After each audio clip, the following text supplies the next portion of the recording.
Hello दोस्तों, Satya classes में आप सभी लोगों का स्वागत है और नए साल की आप सभी को शुभकामनाएं। और मैं उम्मीद करता हूं कि ये नई साल जो है आपके जीवन में खुशियां भर दे और आप सब लोग जितनी भी मेहनत करो वो आपकी मेहनत जो है 100% रिजल्ट की ओर पहुंचे। तो आने वाले जो भी एग्ज़ाम है उत्तराखंड और यूपी के लिए, उसके लिए जो रहेगा 2023 में बहुत सारी वैकेंसी आ रही हैं, उत्तराखंड में भी आ रही हैं, उत्तर प्रदेश में भी आ रही हैं। और उसके लिए आपको बहुत प्रयास करना होगा।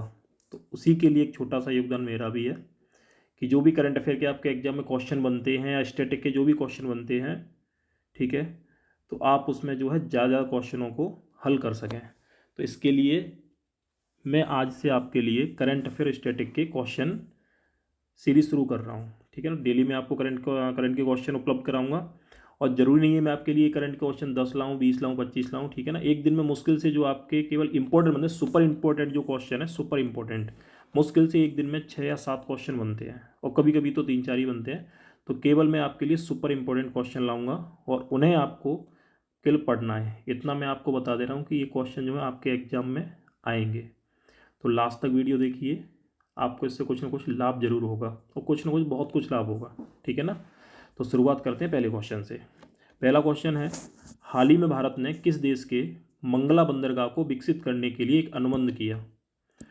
तो इसका option A Myanmar, B Bangladesh, C Sri Lanka, D Maldives. तो इसका जो सही आंसर है वो है आपका बांग्लादेश। क्या है? बांग्लादेश। तो बांग्लादेश का एक बंदरगाह, इसका नाम है मोंगला बंदरगाह। तो मोंगला बंदरगाह को विकसित करने के लिए भारत सरकार ने बांग्लादेश सरकार के साथ एक अनुबंधन किया है। ठीक है ना, और उसके अलावा बांग्लादेश जो है इसकी राजधानी ढाका है और बांग्लादेश जो बना था वो 1971 में बना था।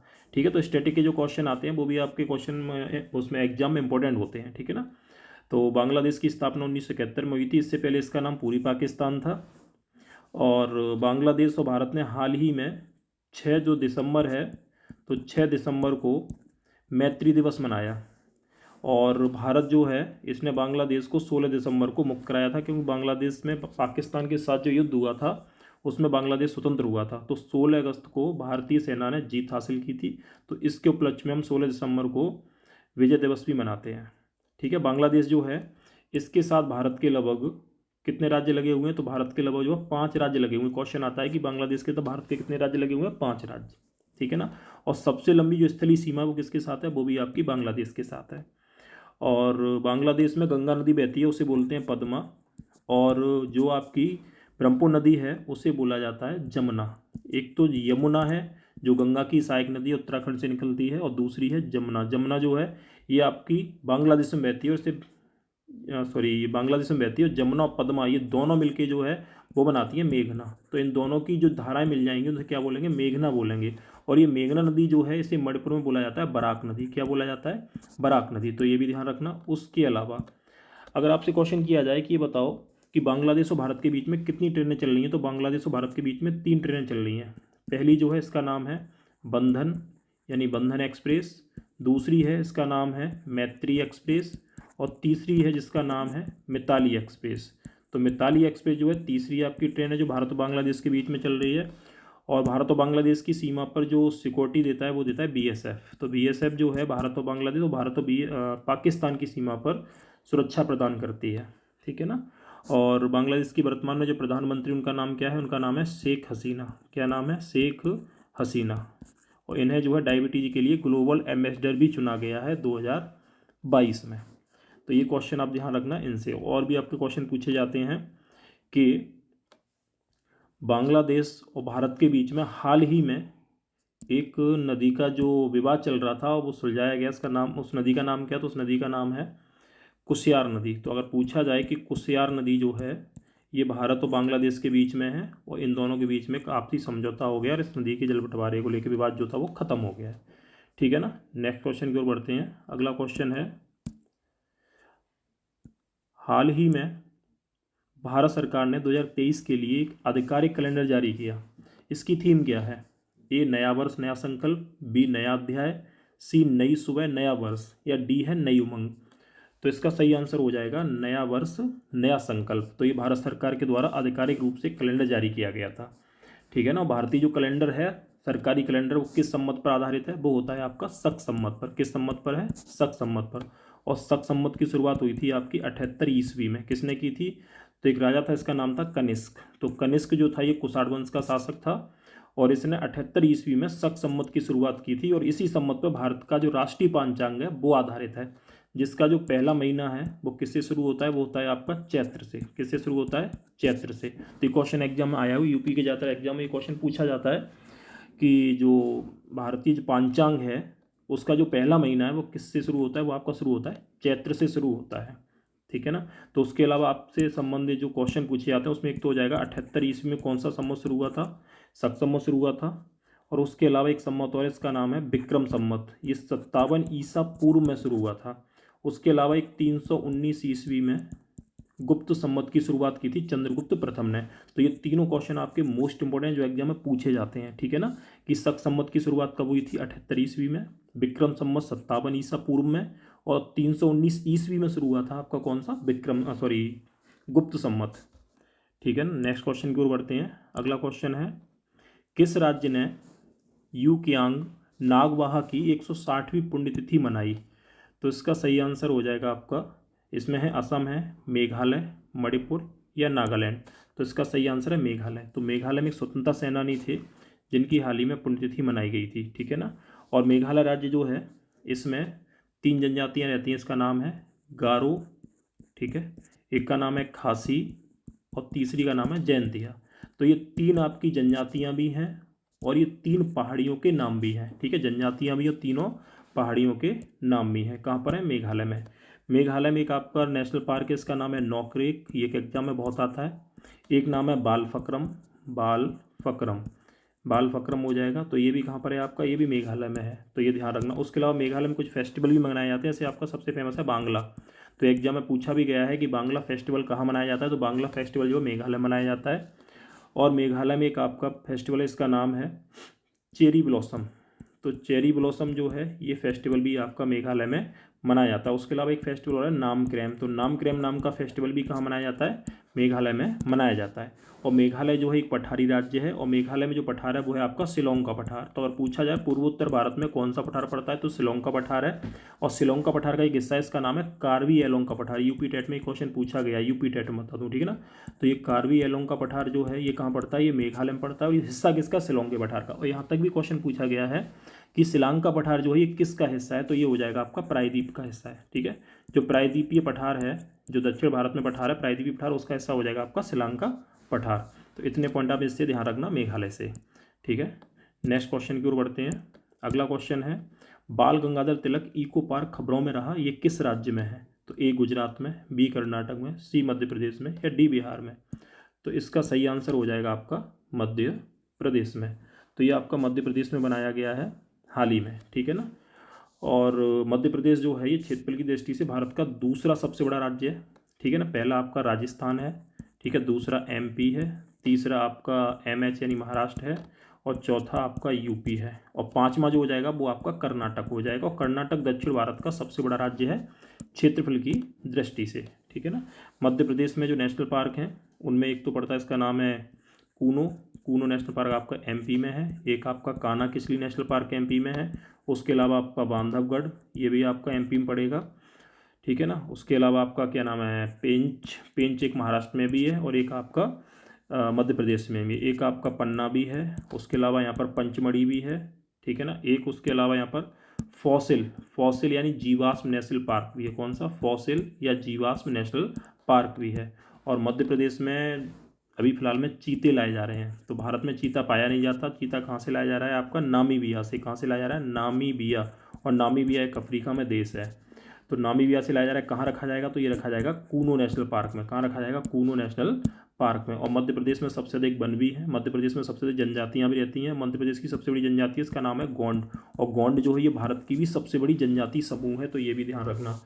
तो अगर आपको वीडियो अच्छा लग रहा हो तो इसे कृपया लाइक कर दें और कमेंट जरूर कर दें, क्योंकि मेरा पहला वीडियो है इस साल में शुरुआत में, ठीक है ना। तो मुझे थोड़ी बहुत अभी हेजिटेशन भी हो रही है, लेकिन धीरे धीरे आगे आगे जैसे मैं बढ़ता चला जाऊँगा वैसे वैसे आपके लिए बिल्कुल क्लियर वीडियो आती जाएगी। तो अगर आपको वीडियो पसंद आ रही है तो कृपया इसको लाइक जरूर कर दें, ठीक है ना। तो गौंड जनजाति जो है भारत की सबसे बड़ी जनजाति समूह जो कहाँ पाई जाती है? मध्य प्रदेश में, ठीक है। तो मध्य प्रदेश इतने पॉइंट ध्यान रखना। मध्य प्रदेश में नदी बहती है नर्मदा नदी, इसे बोलते हैं मध्य प्रदेश की गंगा। क्या बोला जाता है? मध्य प्रदेश की गंगा बोला जाता है। और नर्मदा नदी जो है ये पश्चिम की ओर बहने वाली भारत की सबसे बड़ी नदी है और अरब सागर में भी गिरने वाली भारत की सबसे बड़ी नदी है। और नर्मदा नदी जो है ये सबसे बड़ा ज्वार नदमुख यानी एस्चुरी का निर्माण भी करती है भारत में। तो ये क्वेश्चन भी आपका एग्जाम में आता है। मध्य प्रदेश पूरा एक पठारी राज्य, भारत का सबसे बड़ा पठारी राज्य जो है वो है मध्य प्रदेश। अगर आपसे पूछा जाए कि भारत के किस राज्य में सबसे अधिक वर्षा होती है, वो भी कहाँ होती है? आपकी मध्य प्रदेश। और मध्य प्रदेश जो है ये 5 राज्यों की सीमा से लगा हुआ है। कितने राज्यों की सीमा से लगा हुआ है? 5। और मध्य प्रदेश की जो राजधानी है वो है आपकी भोपाल। और भोपाल में एक आपका रानी कमलापति रेलवे स्टेशन है, जो भारत का पहला प्राइवेट रेलवे स्टेशन भी है। ठीक है, रानी कमलापति। और भोपाल में एक आपका राजा भोज एयरपोर्ट भी है और राजा भोजताल नाम से झील भी हो जाएगी। कहाँ पर है? आपकी मध्य प्रदेश में। तो इतने पॉइंट आप मध्य प्रदेश से ध्यान रखना। उसके अलावा मध्य प्रदेश में एक आपका तानसेन, ठीक है, फेस्टिवल मनाया जाता है। कहाँ मनाया जाता है? मध्य प्रदेश में। एक आपका मांडू फेस्टिवल भी कहाँ मनाया जाता है? मध्य प्रदेश में मनाया जाता है। ठीक है ना। उसके अलावा नेक्स्ट क्वेश्चन देखना, राष्ट्रीय गंगा परिषद की दूसरी बैठक किस शहर में आयोजित हुई? ए कानपुर, बी कोलकाता, सी पटना या डी उज्जैन? तो इसका सही आंसर हो जाएगा आपका कोलकाता। तो दूसरी बैठक कोलकाता में हुई थी और पहली बैठक जो थी 2018 में कहाँ हुई थी? कानपुर में हुई थी। इस बार कहाँ हुई है? कोलकाता में। तो कोलकाता में इसकी बैठक आयोजित की गई है। और ये इसमें जो उद्घाटन किसने किया था? तो वो किया था आपका प्रधानमंत्री मोदी के द्वारा इसका उद्घाटन किया गया था। कोलकाता जो है ये हुगली नदी के किनारे है। किसके किनारे है? हुगली नदी। और हुगली नदी जो है ये आपकी गंगा की एक शाखा है जो फरक्का से अलग होती है। कहाँ से अलग होती है? फरक्का। तो फरक्का बांध कहाँ पर है? पश्चिम बंगाल में, तो वहीं से अलग होती है। और उसके अलावा भी बोला जाता है कि हुगली नदी को विश्व की सबसे विश्वासघाती नदी बोला जाता है। ये क्वेश्चन एग्जाम में आया हुआ है कि भारत की सबसे यानी दुनिया की सबसे विश्वासघाती नदी का नाम क्या है? तो क्या है? हुगली है। तो ये ध्यान रखना। हुगली पर आपका हावड़ा ब्रिज बना हुआ है। ठीक है ना। और अगर ये पूछा जाए कोलकाता शहर का संस्थापक तो कौन था? तो ये था आपका जॉब चारनॉक। जॉब चारनॉक। और कोलकाता का पहला गवर्नर कौन था? तो ये आपका था क्लाइव। कौन था? क्लाइव पहला गवर्नर था। और कोलकाता का पहला जो गवर्नर जनरल था वो कौन था? वो था आपका वॉरेन हेस्टिंग्स। तो वॉरेन हेस्टिंग जो था कोलकाता का पहला गवर्नर जनरल भी था। तो इतने पॉइंट आप कोलकाता से ध्यान रखना। और हाँ, कोलकाता जो बंदरगाह है उसका नाम बदल के क्या कर दिया? श्यामा प्रसाद मुखर्जी। तो श्यामा प्रसाद मुखर्जी जो हैं उनके नाम पर आपका जो कलकत्ता बंदरगाह का नाम रख दिया गया है। ठीक है ना। और ये भारत का एक नदी तटीय बंदरगाह भी, तो क्वेश्चन आता है भारत का जो है नदी तटीय बंदरगाह कौन सा है? तो भारत का नदी तटीय बंदरगाह कौन सा है? कोलकाता। और भारत में कुल बड़े बंदरगाह कितने हैं? 13। तो ये क्वेश्चन ये भी एग्जाम में पूछा गया है कि भारत में कितने बड़े बंदरगाह हैं? तो कितने पड़ते हैं? 13 हैं। और सबसे बड़ा कौन सा है? मुंबई है। कौन सा है? मुंबई है।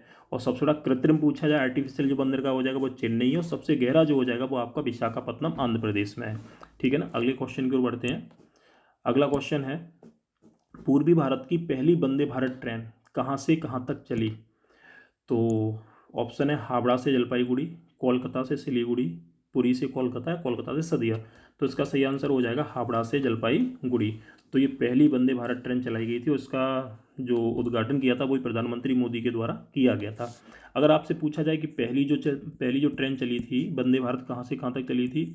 तो ये चली थी आपकी दिल्ली से बनारस के बीच में। ठीक है, वाराणसी के बीच में, काशी के बीच में, दिल्ली से बनारस के बीच में चली थी पहली वंदे भारत ट्रेन। और ये पूछा जाए सेकंड यानी दूसरी कहाँ से कहाँ तक चली थी?